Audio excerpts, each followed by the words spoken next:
Guys, make sure to stay until the end. One common mistake, if you make that mistake, guys, we'll talk about what it is. It can actually cost you thousands of dollars in repairs. Stay with us, we'll explain what it is.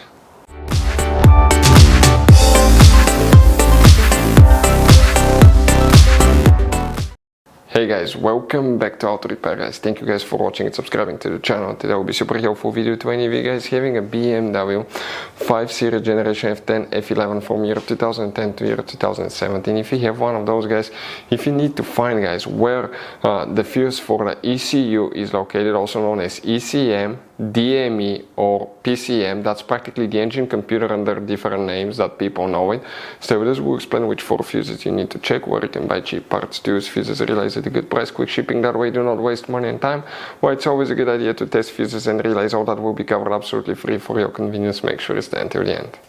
Before we start, let us tell you a little bit about us, guys. Every single car we get here at the garage, we try to make at least 200 to 300 free repair videos, guys. We take them completely apart. We show you how to do almost anything. Transmissions, engines, bodywork, codes, fuses.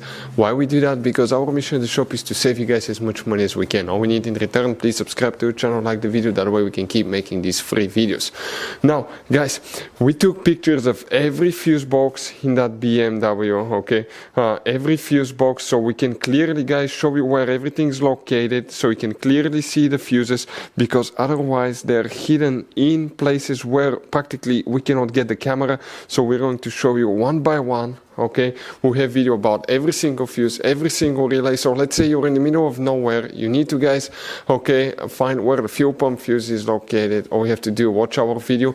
It will take you probably, guys, less than 2 minutes, replace that fuse and you're back on the road. Otherwise you'll be stuck in the middle of nowhere, guys. We make those videos for your convenience.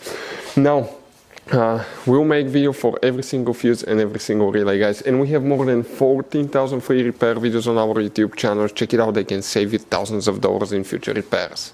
So, guys, where you can expect to find the ECM DME fuse, guys, on that Generation 5 series. You guys have many hidden fuse boxes that most people don't even know they exist. Check out the video on our YouTube channel about fuse box location on BMW F10 11. It's going to teach you about that.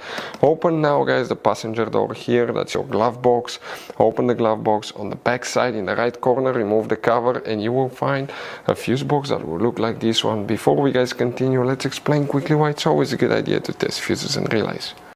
So let us tell you guys why it's super important to test fuses and relays. Fuses, guys, sometimes are really hard to know if they're burnt or not. For instance, I'm going to pull one fuse here, okay, and sometimes you cannot clearly see if they're good, they're bad. And let's say you think you have a good fuse, you put it back in and you end up having problems again, and you spend time, money, you buy parts, diagnostics, you pay for services that you don't need, guys. You practically wasted your money. So all you have to do, check your fuses, that way you don't waste money, guys. So always test your fuses, even if you think it's good. Always test it. It even happened to us, guys, okay? And we work on cars all the time. Another thing, always test your relays. They're a little bit harder to test, but if you want to see, guys, how to test fuse relays, we will put a link in the description of the video below. But we've seen so many customers that think that they have a good fuse, they put it back in, they waste their money on parts and diagnostic that they practically, guys, do not need. So check out the link in the description of the video below, how to test the fuse and how to test the relay as well.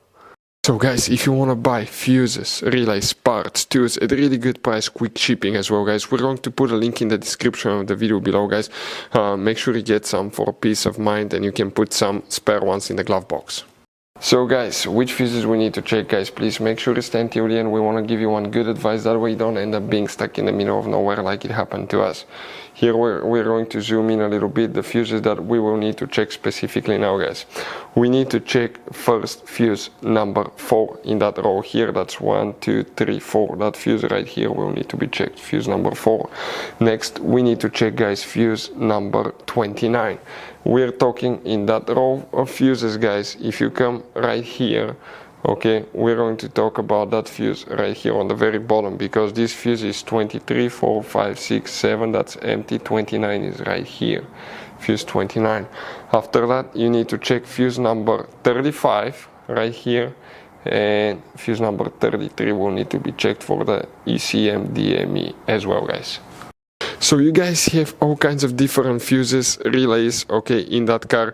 So what we recommend, guys, okay, buy some spare fuses, relays, put them in the glove box for a peace of mind. One time we needed a replacement, we couldn't get one, okay, and we were stuck in the middle of nowhere. So always keep some spare fuses and relays in your glove box, guys. That way you don't end up being stuck in the middle of nowhere like it happened to us. Hopefully the video was helpful, guys.